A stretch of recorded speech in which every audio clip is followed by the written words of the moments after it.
So, hey Stix, what the is your excuse? I'm aware that Stix is more of a journalist, a general news type shit YouTuber when it comes to gacha. So Damn, Stix is a journalist. Damn, calling people a journalist. well, funny he does that because apparently he was either being deceptive or just straight up lying about the facts that one. Lying?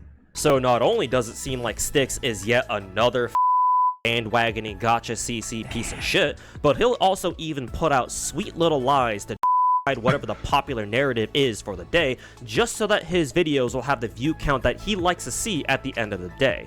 So Gacha got to make a Girls Frontline 2 video about Stix. So dudes. Okay, let's have a look. Let's have a look at what this is going to be all about. Apparently somebody told me that there's drama between him and Stix or something in this video. So we'll see what it is, right? We'll see what it is in this particular video. Alright, again, we try to be a little bit more chill. Okay. Nice monitor in the background. Why is it like it's a bit curved to the side, right? I don't know if it's broken or something. But yeah, let's see what this is all about. That already happened like weeks or even months ago at this point, because my side hustle and other IRL stuff I got going on has been kicking my ass. Today I want to give my thoughts on the somewhat kinda recent skin gacha drama that happened about, I don't know, like about a month ago at this point, over in Girls Frontline 2. For those of you who don't know, the developers of GFL2, Mika team, announced the swimsuit skin for 416, one of the most popular characters. By the way, don't ask me to call her Cluckai or whatever. I hate that name, the single worst rename in the entire game. Wait, what? wait, why would anyone hate Cluckai? I thought it's a better name. 416, really? How do you like numbers then? Okay. Why GFL2 players are throwing a fit over the skin gacha and not over the travesty that is 416's human name, I don't know, but hey, if you ask me... Okay, first of all, I don't play GFL1, alright? I don't play GFL1, so I have no idea. No, I get it, maybe he's a avid Girls Frontline 1 player, alright? Maybe he really liked the original name, sure, right? That could be a thing. They clearly got their priorities wrong. Anyways, Mika announced that they would sell 416's new swimsuit skin via a skin gacha. It would cost around like $200 or so for you to obtain everything in it, because the gacha doesn't just have a skin, it also has other accessories and animations that they want you to get, if I'm not mistaken, before getting the skin itself. It's about $120. By the sounds of it, it seems very similar to the skin gacha that Nikkei has. When this happened, players from I think did he just drag Nikkei into this? Okay, Nikkei one is $60, right? Nikkei one is $60, but again, you know, we don't know the global pricing yet. There's a chance, small chance, maybe global pricing is a bit different. We'll see how it is, right? Maybe global pricing could be slightly altered. This one is based upon CN pricing, right?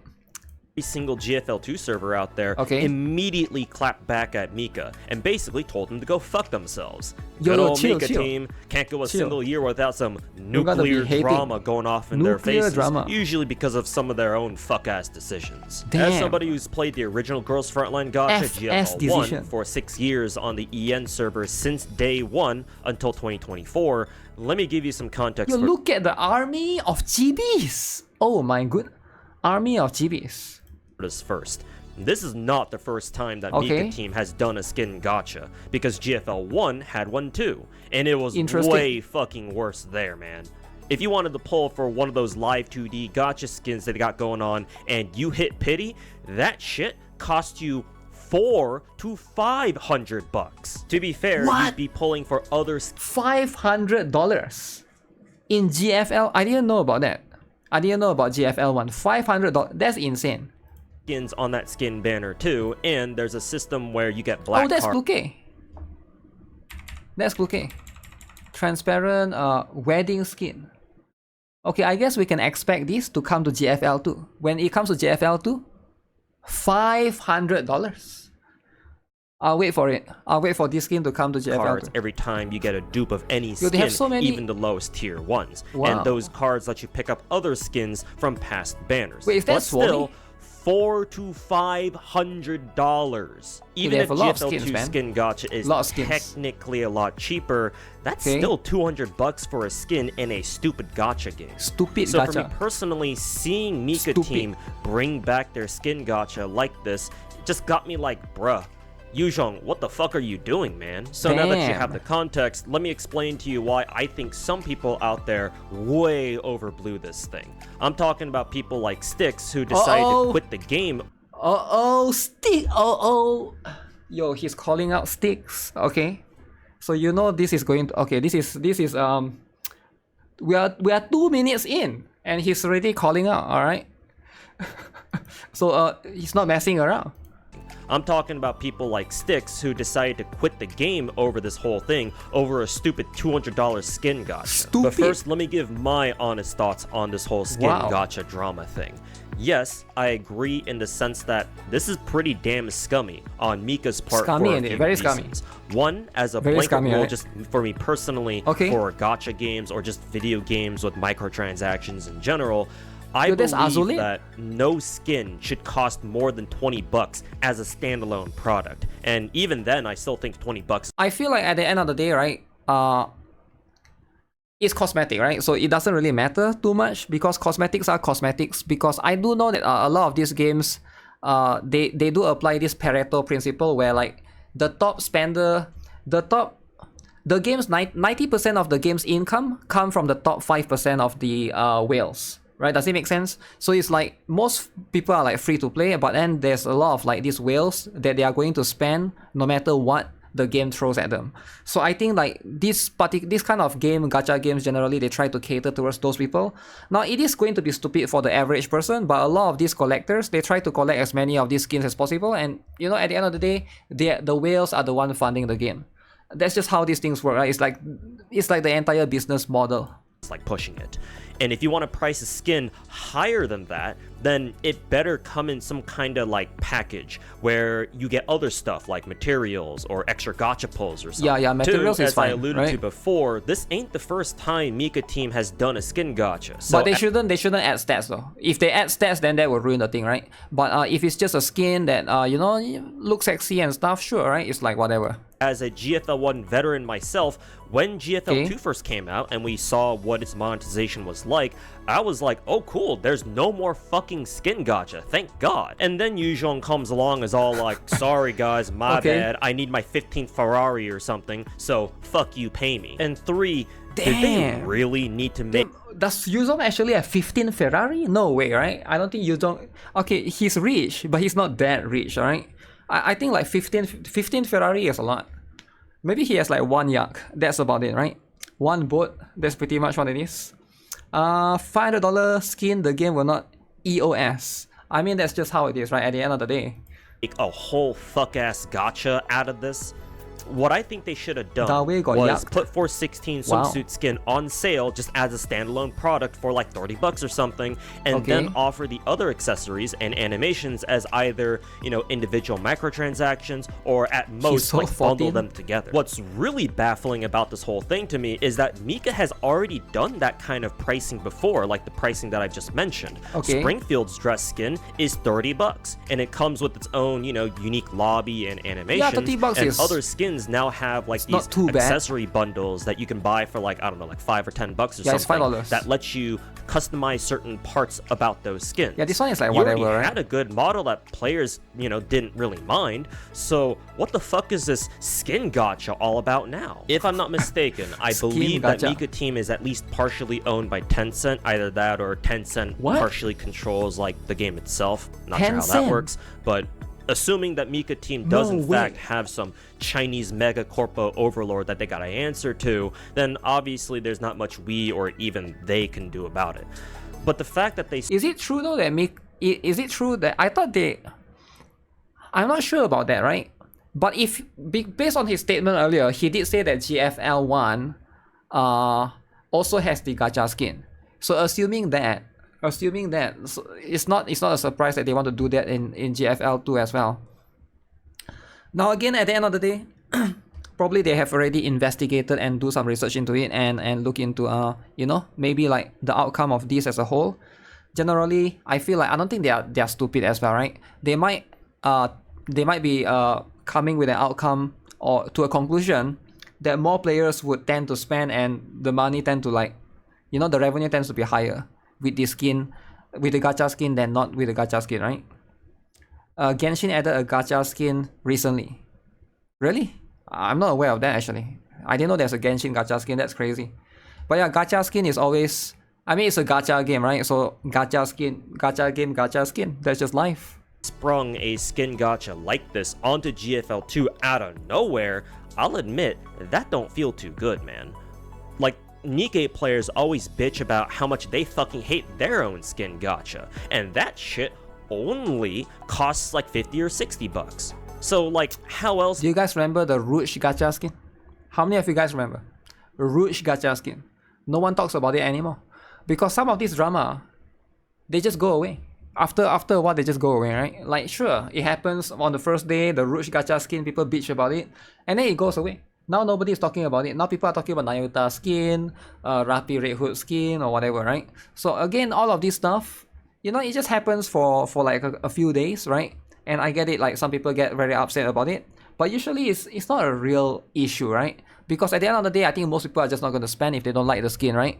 The Mika team think that their players are going to respond. I mean, hell, Nikkei even has their own Chinese server now, so what's their excuse? Yep, Chinese server. And all of this doesn't even include all the other drama that Mika's gotten themselves into over the past, like, however many years that GFL2 has been a thing.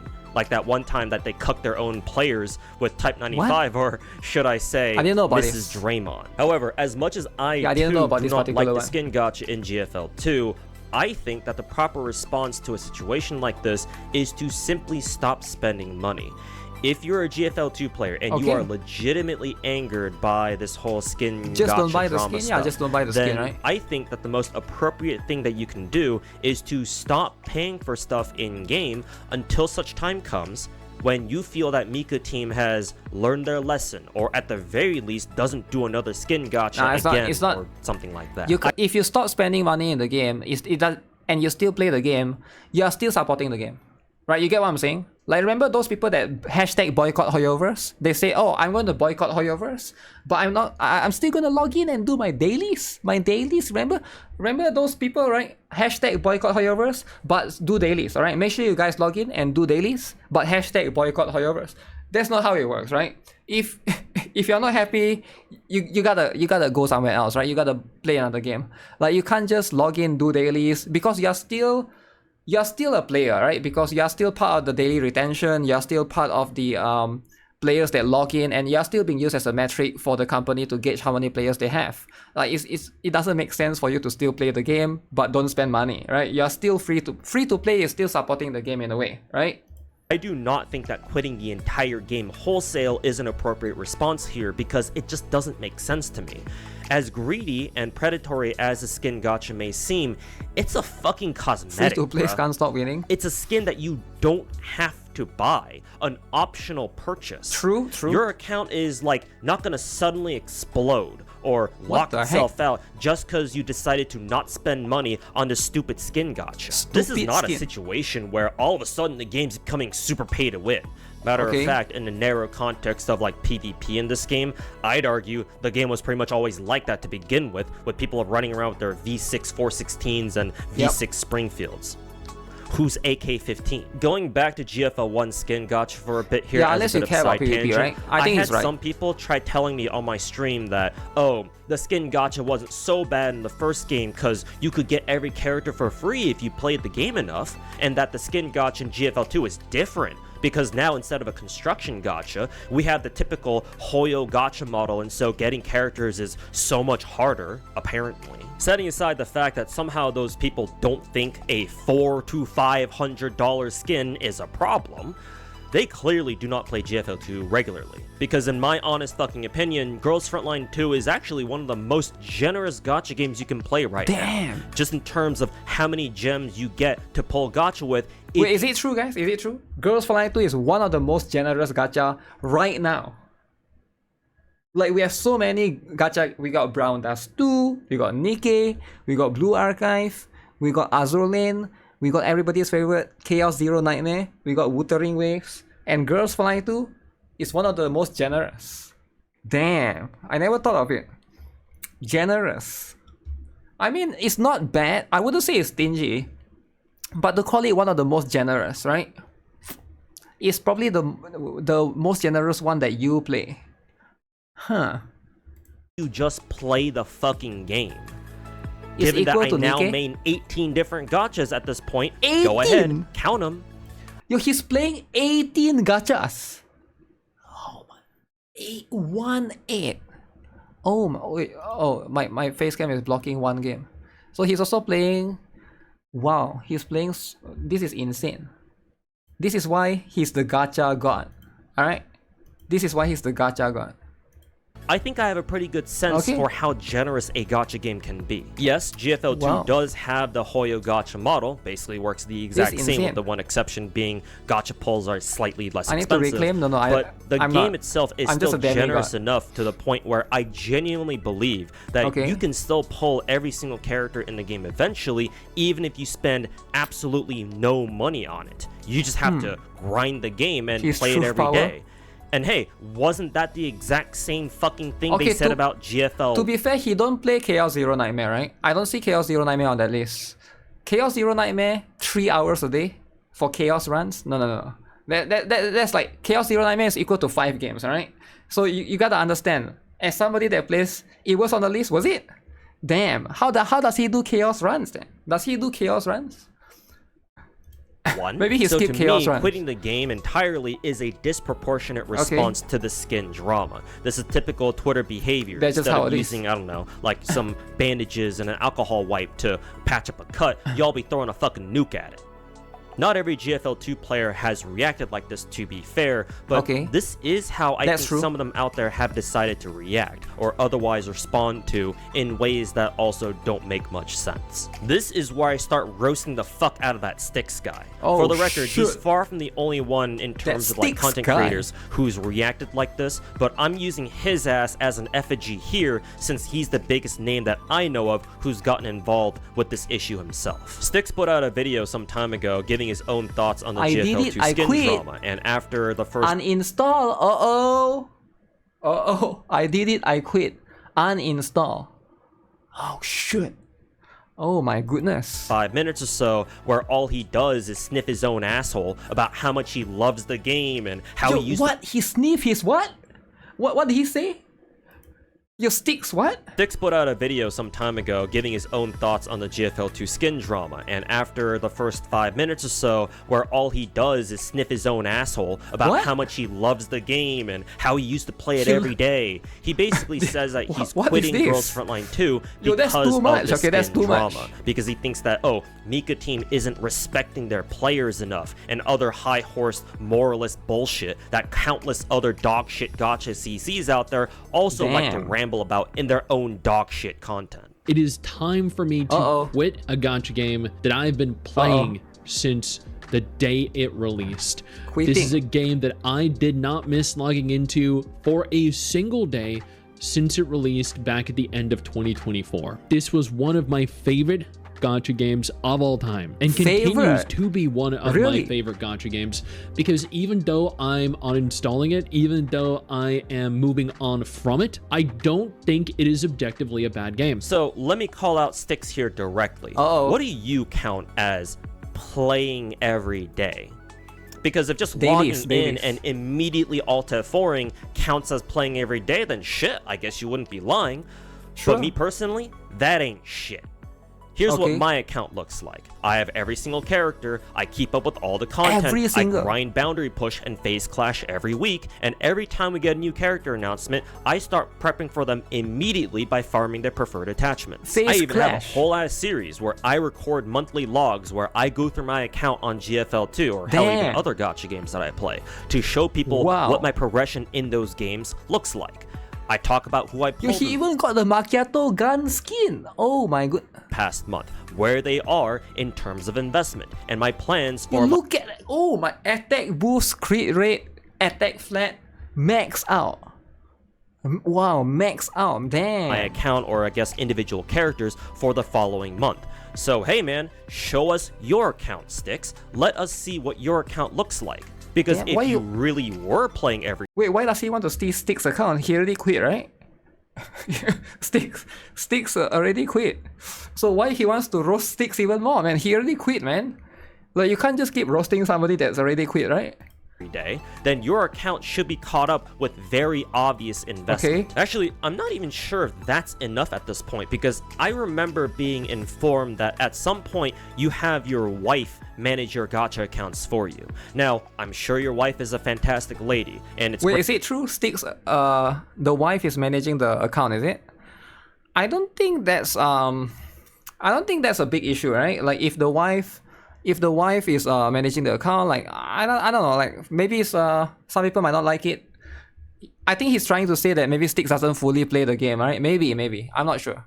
Great that your spouse is willing to help you keep up with your gachas, so I'm not trying to take shots at her, let's be clear here. But assuming this is true, or at least some degree of it is, where you have your wife or somebody else play your GFL2 account for you, bruh, you call yourself a gacha content creator, and you can't even keep up with your own fucking gacha games?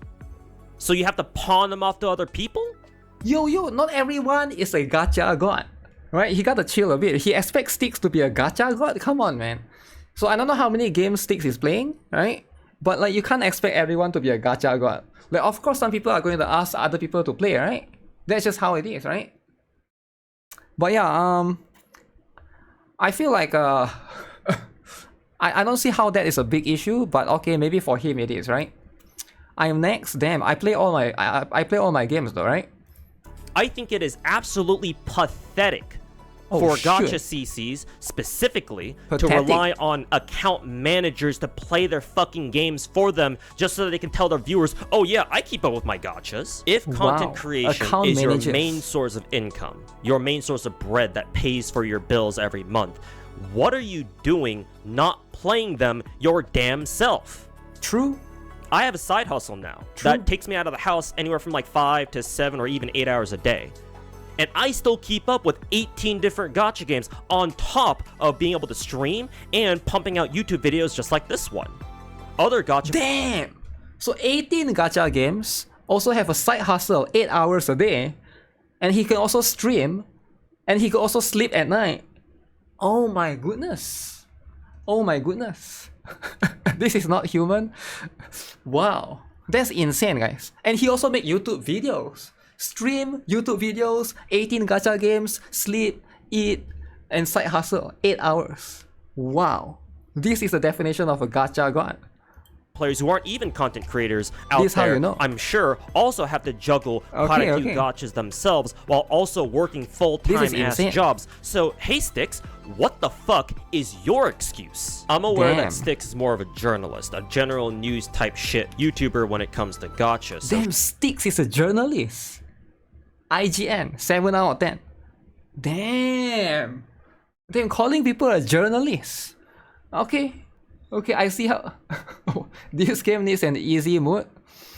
I don't think so though, right? I think like that's like too much. Calling people a journalist, I think that's like too much, right? Sure, I can cut him some slack in the sense that, oh, he's gonna want to cover all kinds of gacha games coming out. Yeah, I'm sure that's what it is, right? To play them all, to which I say skill issue. But if that's the case, to me, that makes him no better than a tourist. Someone who plays a gacha for a little bit and then drops it like a bad habit to move on to whatever next gacha game is the hot new thing on the block. And so because I see him— Okay, to be fair, okay, I understand what he's saying, but that's not— a lot of people do that though, right? A lot of people— how many of you guys know people that plays gacha and then they just drop it afterwards, right?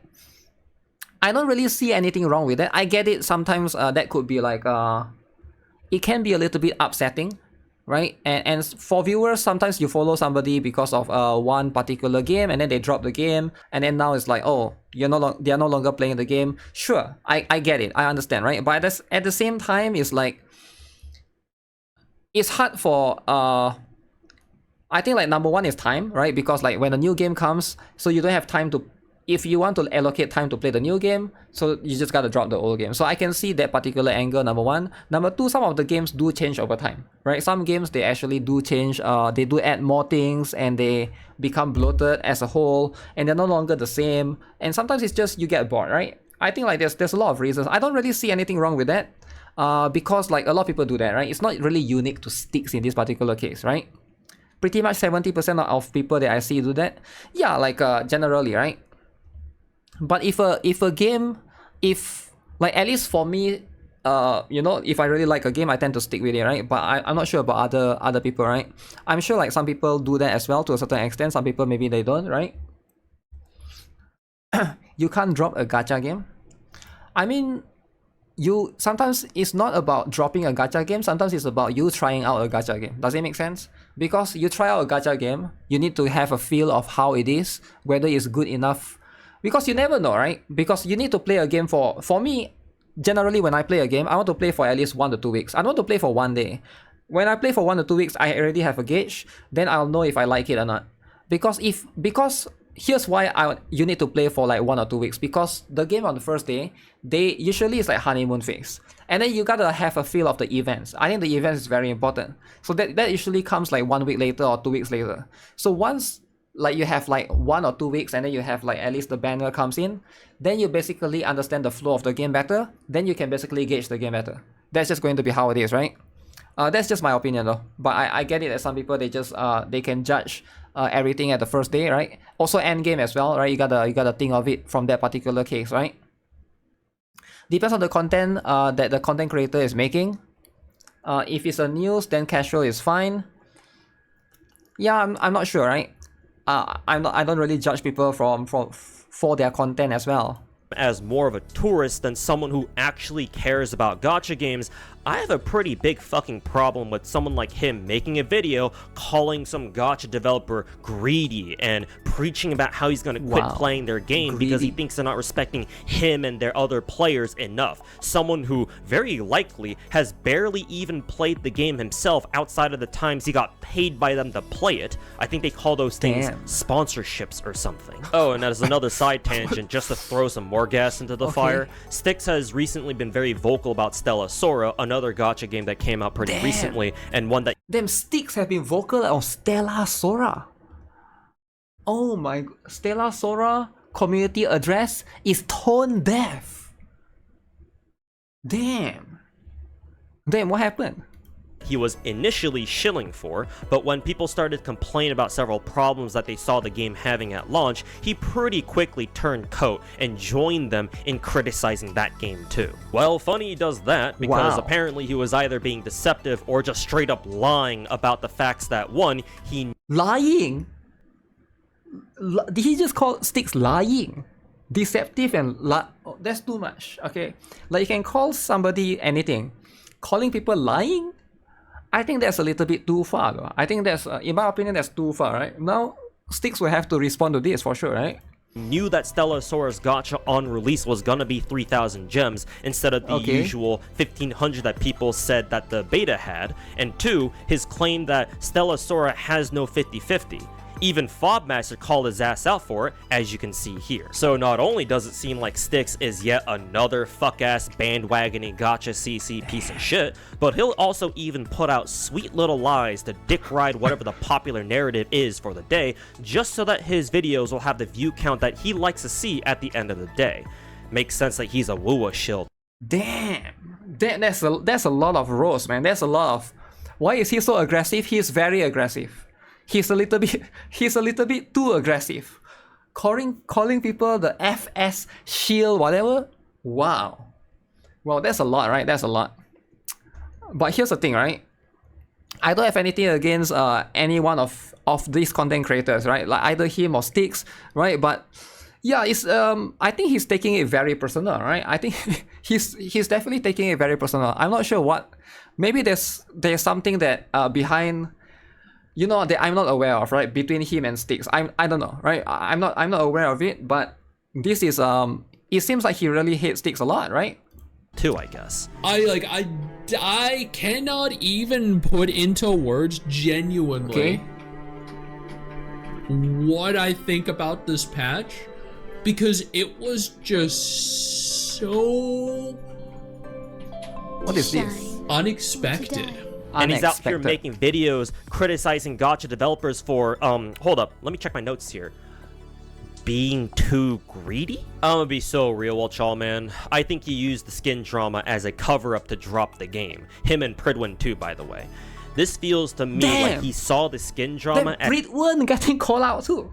Not only this, Stix and Britwen both getting called out in one video. Damn. Don't mess around with the Gacha God, alright? You think Gacha God is here to mess around? He's here to call out everyone. As a good opportunity to drop the game so that he can devote more time to like covering other Gacha games coming out. Drop first, Maybe though, he felt like he couldn't drop GFL2 because of how much he's glazed it in the past. I don't know.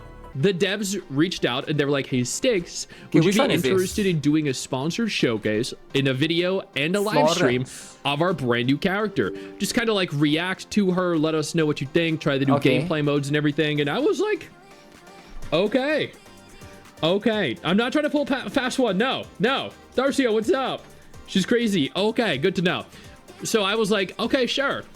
Yeah, I'm down. Okay, sure. I'm 100% down. Because I get to look at a new character that I'm interested in. I get to pull for a new character that Mrs. Stix wants anyway.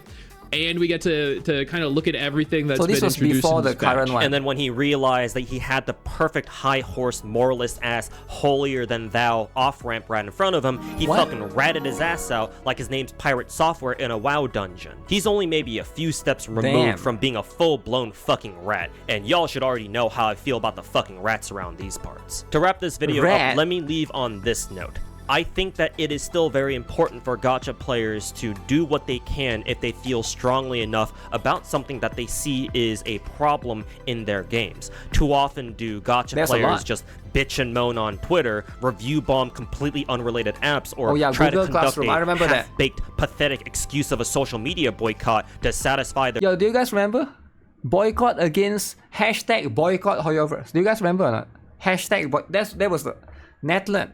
Dark skin characters, hashtag, that was like one of the moments, right? One of the moments back then, right? Smooth, underdeveloped Neanderthal sacks of shit they call a brain. Looking at you, Hoyotards, but saying that you're gonna quit a Gacha game over an overpriced skin is just not it either. I'm sorry. It'd be one thing if 416 skin actually gave like an insane stat boost or something that made her even more broken. Then at that point, yeah, that'd be a different story. Then at that point, I wouldn't think that quitting the game is that unreasonable.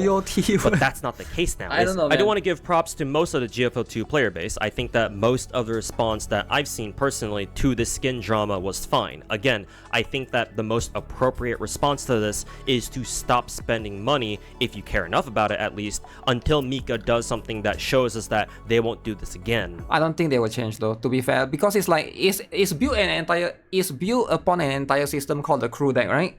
No way they add a crew deck just to add one skin, right? So I think they have more in the future, in the planning. Sure, they are trying to tread carefully a little bit, right?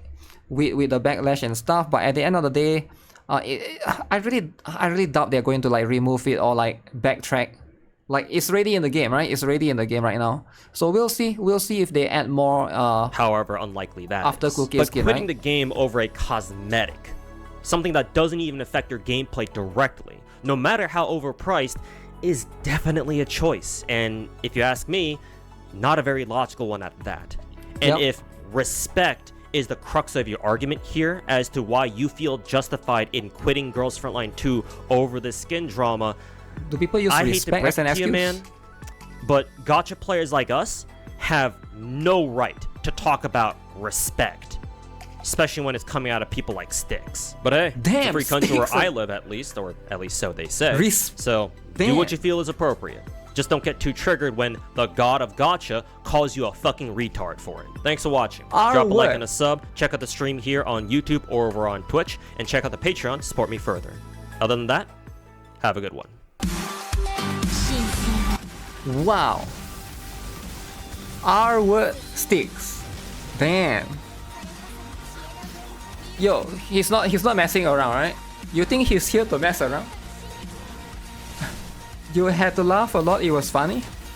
I mean, like, it seems very personal, right? I'm not sure if there's a drama between both of them in the past, but it seems to be the case. I'm not sure if